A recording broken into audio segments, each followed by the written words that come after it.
We have some tenured agents here with us today. We have Penny and we have Brad. So I think it'll be really helpful with some feedback from them. But today's topic is holding yourself hostage. And what I mean by that is something that we've all come across and what a lot of clients do, which is they hold themselves hostage in either a bad plan because they're afraid to move for one reason or another, or they hold themselves hostage in a good plan that is way overpriced, which Brad, you've had, you've given us some examples of that recently. So I think this dojo would be geared towards clients and agents. So I guess let's talk about people that hold themselves hostage in, I guess we can talk about advantage plans first. As far as either them, sometimes they are afraid to move from one company to another. They're willing to stay in a plan that's old and outdated when there are newer plans, either with the same company or with different companies that have more benefits or less deductible, things like that. Penny, I know you've come across people who are just afraid to move for one reason or another. They're holding themselves hostage in an old, outdated plan. Yeah. Yeah. And I think sometimes it's because if they haven't had any problems on it and they've heard half their friends saying, oh, I'm on the worst advantage plan, it's terrible or whatever, they're afraid if they change to anything else, then they'll start having, problems. I guess that really basically gets down to they have to know that you are looking out for them and that you have their best interest at heart. Otherwise, they're totally, there's a lot of people that are in a plan that they could be getting a lot more benefits and keep their doctors in the network, but they're just too afraid to change. They don't use it, so they say it's a great plan. I haven't had any problems. Well, how often do you use it? I don't use it. Well, but when you will need to use it, you might want to move over to a plan because somebody might have one. Friday, somebody has a plan that has a $6,000 annual deductible. Right. And he was just comfortable being with that company. It was a company he recognized and had grown up knowing. And when I told him, just to give him an example of, first of all, original Medicare and other advantage plans out there, like literally anything else would have been better than this plan.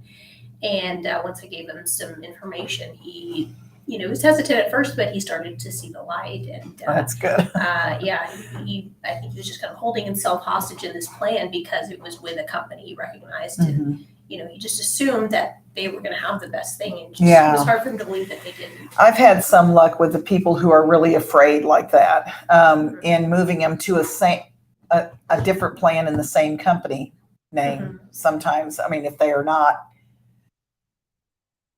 feeling like they could possibly think about another company or whatever.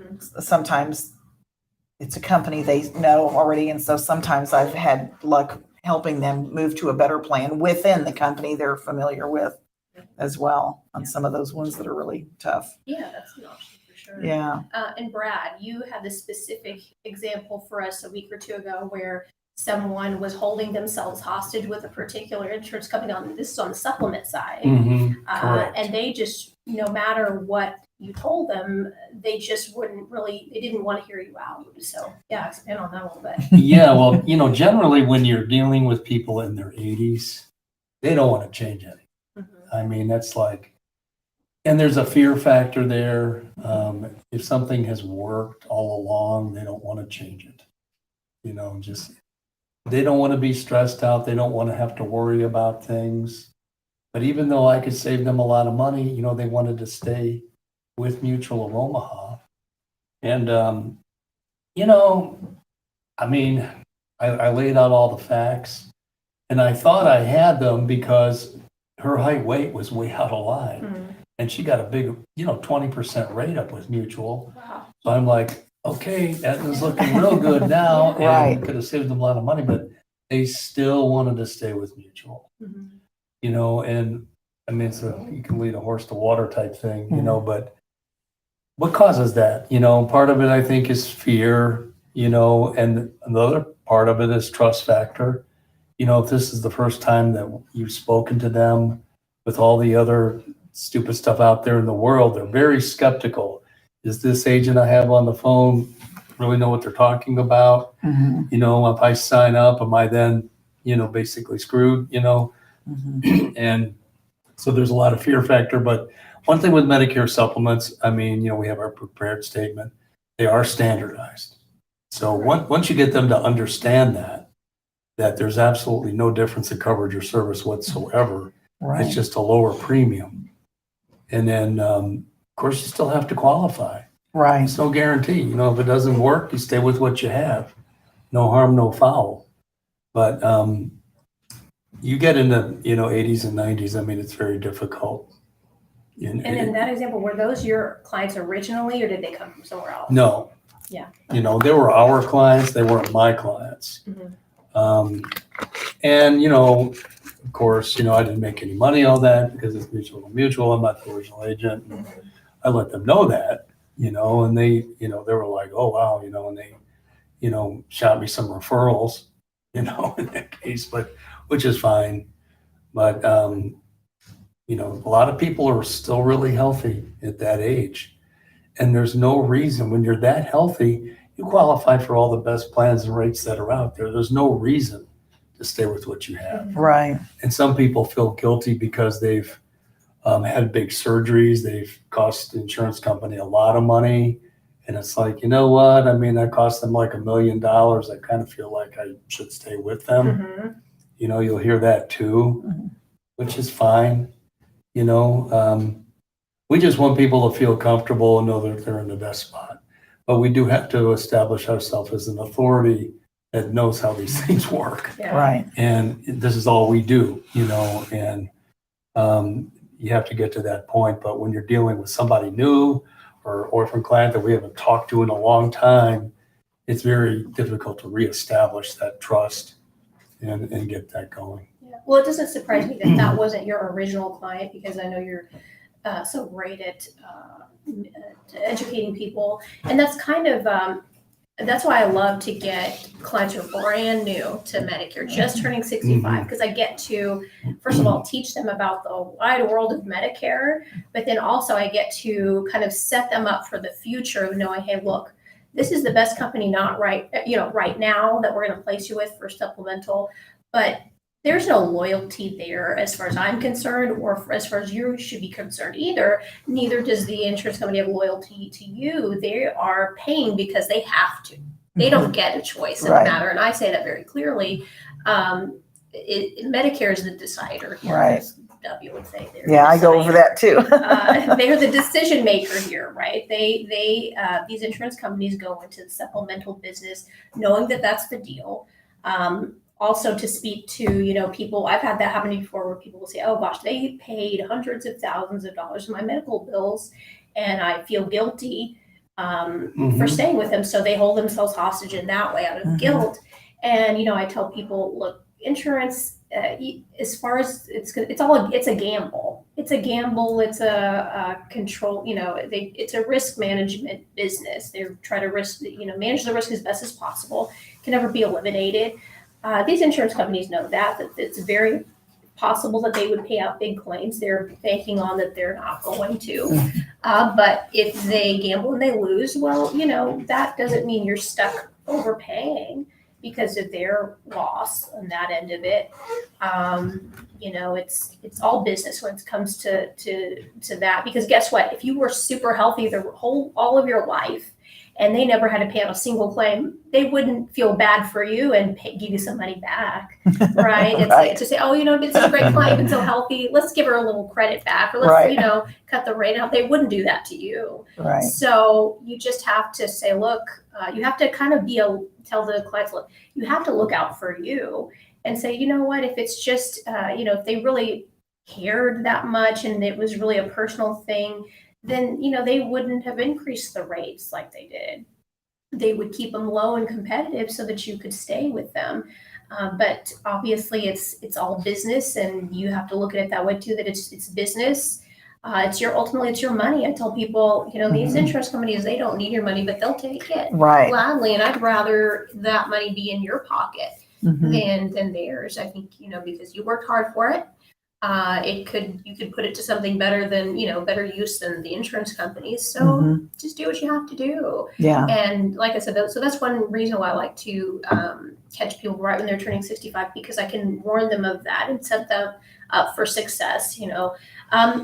Sometimes do they forget about that after, years of being on Medicare and, they're overpaying and I recommend them to make a move. Yeah, that happens from time to time, but it's easier than, getting somebody who's been on Medicare for 10, 20 years and then trying to re-educate them all over again because somebody didn't do it correctly the first time. They said, oh, go with Mutual of Omaha because they're the best company. They're going to treat you the best. They'll love you. They're going to, they're Right. the only ones that are going to pay your claims, who kind of sold them a bill of goods, right? That wasn't really accurate.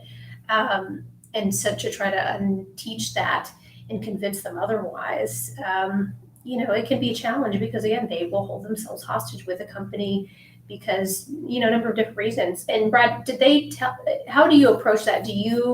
Are you the type of person where you just try to re-educate, and there's still no, and you can tell us lost cause, or are you straightforward and say, why?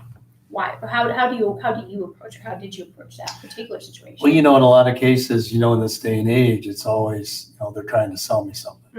You pick up the phone, they're trying to sell me something. So they have that, they're trying to sell me something going on in the back of their head, and you have to break that frame. Because I'll tell you, I used to make a lot of sales. Oh yeah, we could save you $100 a month. Yeah, just stay put where you're at. I think it'd be, oh, well, what are you talking about? Oh, the reverse psychology. Yeah, it's just like, if you take it away from them, all of a sudden now you're an honest guy, but it's not a tactic. I want the people to be happy. Tell them, look, I'm not trying to talk you into anything. Just want to make sure you're in the best spot. That's their job. We're agents, these plans are standardized. It's the same thing. Why would you not want to save X amount of money? What's holding you back, and generally people are just fed up, I think, with all the telemarketers and misinformation out there and the scammers, and, it's just, you're just another one in the pile, and you need to just break that frame. And generally, you have to go back, create a relationship with the client, build the trust, go through all that. I've got clients, I'm my own clients, that still don't believe I'm their agent. Oh, really? Oh, yeah. I had the wife, oh, yeah, let's get it done. And the husband comes on the phone. Who is this? What's going on? Why are you trying to do this? And this guy, I could not talk any sense into him whatsoever. I was just a telemarketing liar that was going to try to sell them something. Wow, that's and I could not. My goodness. I'm like, well, my recommendation is just stay where you're at. I'm your agent now. We'd gladly be happy to charge you X amount of money a month and stay, but get people like that, and it's just, they're in a frustration mode. Yeah. It comes back down to building that trust in the beginning. If they like you and trust you, they'll do whatever you want. And that's what I like about referrals, because their friends have already had good experiences. That's why they're recommending us. Right. And all that part is then done, and you still have to build rapport and everything else. But, I have people, they'll do whatever I say. It's like, I don't care, I'll do whatever you say. And they know that I'll have their best interest at heart. A lot of time those referrals start out sort of that way.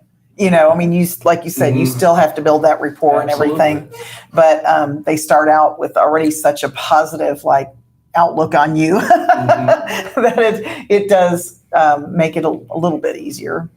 But those are wonderful when they refer you someone that comes in and says, Joe says you're the best thing ever since sliced bread or whatever, and they're already ready to trust you. And then they know why once you've spent the time building the relationship, then they're like, no wonder Joe loves him. Oh, that's great. Yeah. Um, Yeah, and I tell people that talk to me, either that are referred to me or anybody really, when I'm talking to them for the first time, I said, look, this is all you have to do. The important thing is you should get yourself a great agent, right? One that's really going to look out for you, one that has no particular carrot dangled in front of their face by any particular insurance company or for any particular plan, because you have to follow the money. Really, if you want to know what is an agent's true intentions, follow the money. That's why we are all very transparent about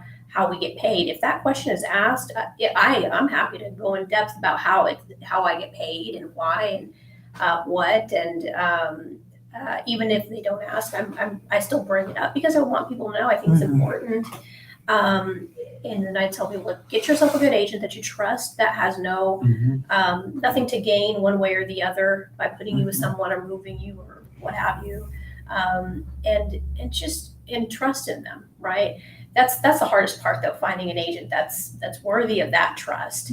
But and sometimes people just in the first conversation, they'll see that, hey, this person is obviously very knowledgeable and worthy of trust, and we're just going to do what she recommends because it makes sense.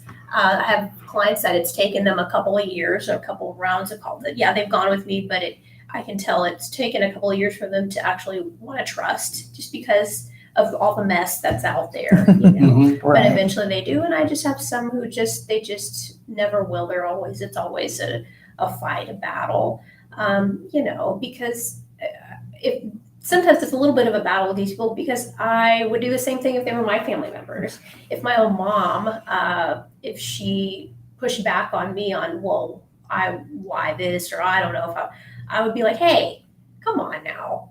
What do I have to get? Like, come on. Right. You know me. Like, why? So I would do the same thing. I would push back on them because I care about them, right? You care about them and you care about your clients, right? Right. But ultimately they have to make their own decisions. And we never recommend anything for these people that wouldn't benefit them or put them in a better position. Probably half of our day is telling people, no, stay put.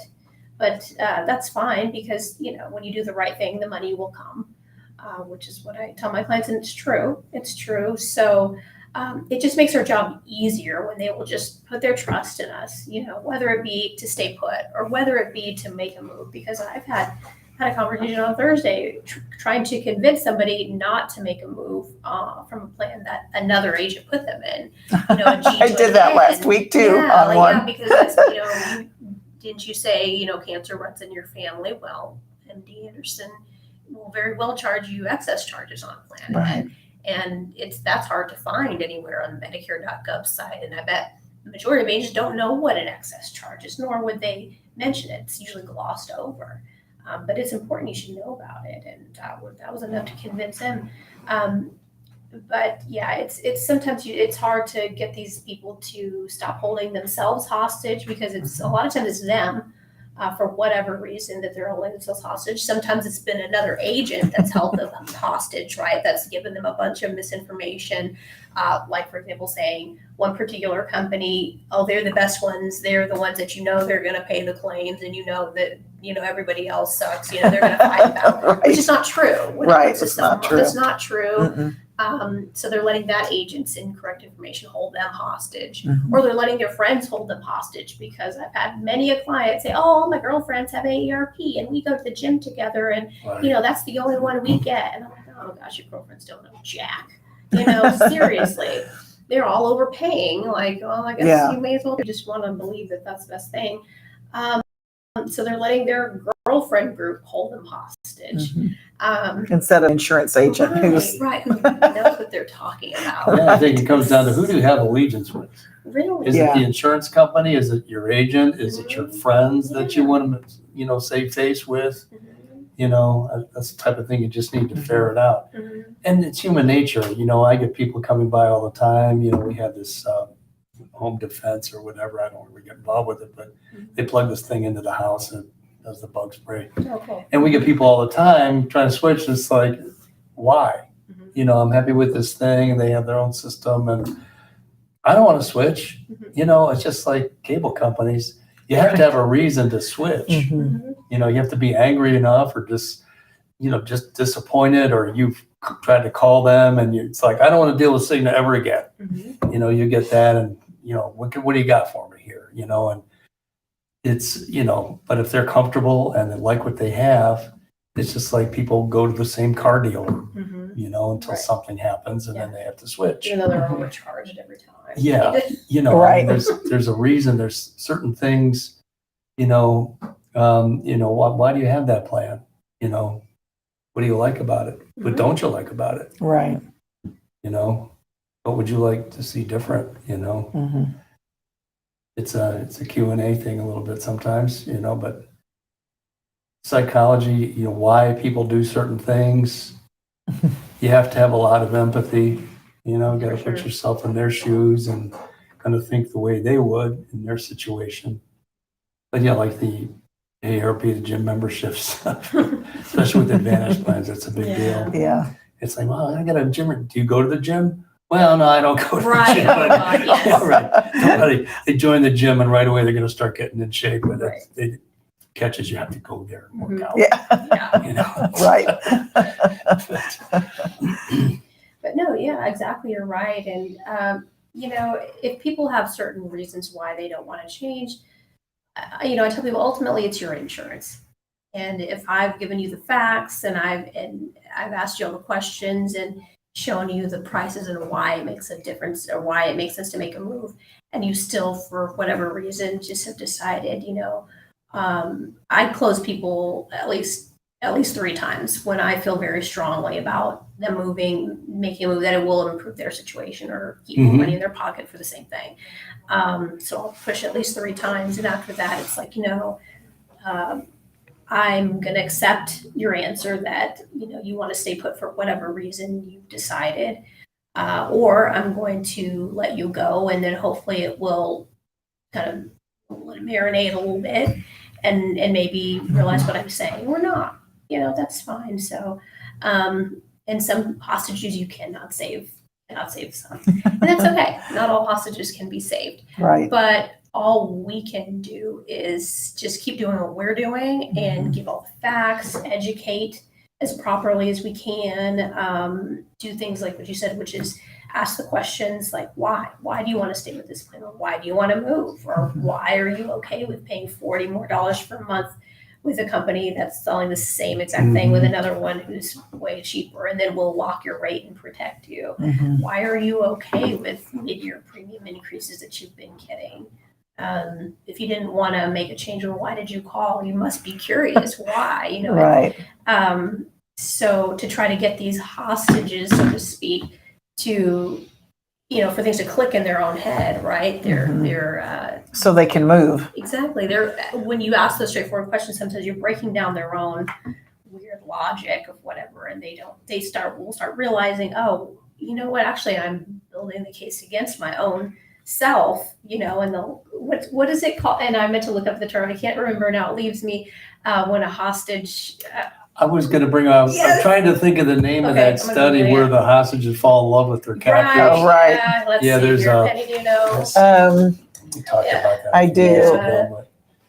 Is it like some It's van something? Stockholm syndrome. Stockholm. Stockholm That's it. That's what it syndrome, is. that's it. Yeah. That's it. Yeah. So like, right, when an insurance company is, you know, just way overcharging them, and it's so clear to see, hey, it's safe to come over away from the hostage, you know, with this carrier that is offering the same great coverage at way lower price. They're going to take less of your money. They're just like, no, I'm happy. Just the budget being so tight right now, you know, and paying money that I really don't have to this insurance company. Yeah, so Stockholm syndrome, form of psychological connection with their captors and being sympathizing with them, in addition to the original kidnapper hostage situation. Stockholm syndrome now includes other types of trauma in which there's a bond between the abuser and the person being abused. So yeah, you know, you can translate that to what we deal with, right? Not being abused, I actually but being have overcharged. Had one that was like feeling sorry for the original agent because she spent so much time with her, and she was feeling sorry for that agent and was having a hard time change. She did move. Right. She did move, Yeah, but it was like that was part of her like, oh, I don't know, she spent so much time with me. Right, Like, exactly. but it's no longer, I said, it's no longer the best plan for your situation. Mhm. It probably was at that time, you know. Yeah. And And actually what's funny is I have a client who had a similar situation a few weeks ago where he was an old client of mine from a previous agent. And he said, yeah, actually, this one agent, I just happened to stop by this office. I was driving by and sat with her and talked with her, and she gave me it was for Plan G, and mine had gone up. It was right before I had an alert to call him. He probably knew it was coming, so he stopped by, and he said, yeah, the lowest price she gave me was like $157 with a certain company. And I looked it up and I said, well, I see like 130 something with another company. He says, she didn't give me that one as an option. I said, well, sometimes people don't have access to all these insurance companies, or they don't want to give it because they don't pay well. Who knows? I'm not one to gossip, but I said, who knows? Who knows what it is? And she said, well, I sat with her a long time, and she spent a long time with me, just sitting with me, talking about it, blah, blah, blah, and I feel bad. And I said, look, I'm your original agent, right? And we originally spent a lot of time together. Remember how you said, I don't normally pick up the phone, but I'm so glad I did because you taught me so much about Medicare. And I spent a lot of time with you. I remember giving you the tools you needed to learn about Medicare, right? Right. And that's why you knew that a G was a G was a G, and that you were worried about a premium increase, and you might want to head it off before it happens. And obviously I have access to, I'm giving you all the options here, whether it pays me less or not, because I want you to have it. And, it is what it is. I feel like, yeah, she spent time with you, but that's her job. And, unfortunately, I happen to do a little better, And he says, how about this? How about I do my supplement with you, and I'll let her she'll be my drug plan gal. I'm like, deal. Oh, yes. Deal. Yes. Woo! I think, I'm not so greedy that, if that makes you feel better, then you know what? I can support that. I'll be your supplement gal, and she'll be your drug plan gal. Right. And she's like, yeah, that makes me feel much better. Okay, that's fine. That's fine. Obviously, as you know, I can do drug plans too. And if I really was trying to cut her off at the knees, I'd be like, no, we're doing a drug plan too. I was like, that's fine. Whatever your reasoning is, I'll meet you in the middle there with that. That's, I pick my battles, right? So, right. So I'm his supplement gal, and she's his drug plan gal. But, you're right. You have to, I've had that happen many a time where they're, I have so-and-so, somebody's scheduled to come meet me at my home already. Even though they agree that, yes, this make a move here makes sense. And, you can do it for me right now, but, I already have somebody scheduled. And, the old agency, I don't know how they trained you, but I know when they trained me or our old agency, they'd say, well, what's the benefit of having somebody come to your house? They're just going to come to your house, drink your coffee, and then you got to tidy up the house. For me, you don't even have to tidy up the house. It doesn't matter. You can wear your jams. We can do all this over the phone. There's no paperwork. You're going to have to bring paperwork to fill out, because even though they could do electronically, they're there physically there. Well, so let's fill out some paperwork. You have to physically get them out of there. Right. You have to get them the heck out of there. Exactly. And so, and I'll ask the question, well, how did you come across? Do you know that they're a real insurance agent? Did you vet them? And they're like, yeah, actually, no, I didn't really check. I talked to them, gave a little information. They're going to come over. I'm like, might be careful now that, who's coming into your own home, So sometimes, agents they haven't even met will hold them hostage because they feel bad that they made the commitment of having them come to the home. Yeah. And I kind of tell them, well, that agent knows that they could do it over the phone too, and make it less of a to-do, and make less work for you. But for some reason, they're feeling that they need to come into the home when it's really not even necessary. It's a lot easier to sell in the home. Yeah, I know it is. But, and sometimes they'll hear me out. A lot of times they'll hear me out, and they'll let me just go ahead and, And I said, one time I said, hey, if you want me to, I'll call them and just cancel it for you. I'll send your daughter or something, or say you're sick and you can't. And she didn't take me up on it, but I would have done it if she wanted me to. And just for her to save face, hey, that's a service I offer. Right. Along with being Right. So, I've had a lot of them to hear me out and cancel that appointment that they had. I've had situations where they say, well, I still don't want to be a woman of my word or man of my word, and let them come over still. And, sometimes they'll call me back and say, yeah, I just wanted to hear them out, whatever, and I'm fine with you. But there have been those that, I lost them because, the guilt still took over, and they went ahead and signed up with that person. And, I didn't take it as anything poorly on my side. It's, I can't help their guilt, holding themselves hostage that way. Right. But, I never close the door. I always say, look, next year when your premium increases, if that agent does not call you, which they won't, you call me and I will be here, tried and true, to make sure your costs are under control. Yeah. So that's really all you can do. Right. Just,